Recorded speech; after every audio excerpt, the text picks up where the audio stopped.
In this guide, I'm going to show you how to sell stocks on Cash App.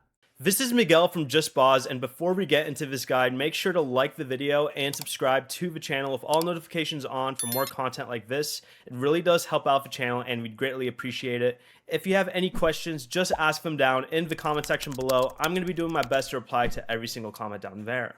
First, open Cash App and tap the bank tab in the bottom left corner. And scroll down through the More For You category until you get to the Stocks option. Go ahead and tap on it.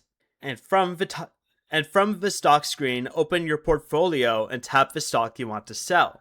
Next, tap Sell. Then choose one of the preset amounts or enter a custom dollar amount. You can also choose Sell All if you want to sell your entire position.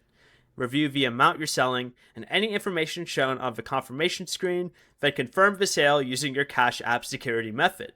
Once the sale is completed, the proceeds are automatically added to your cash balance, which you can check all the way at the very top here.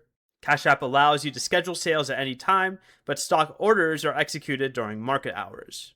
Before you leave, remember to like the video and subscribe to the channel with all notifications on for more content like this. It really does help out the channel and we'd greatly appreciate it. And if you did have any questions, just ask them down in the comment section below. I'm going to be doing my best to reply to every single comment down there. Peace.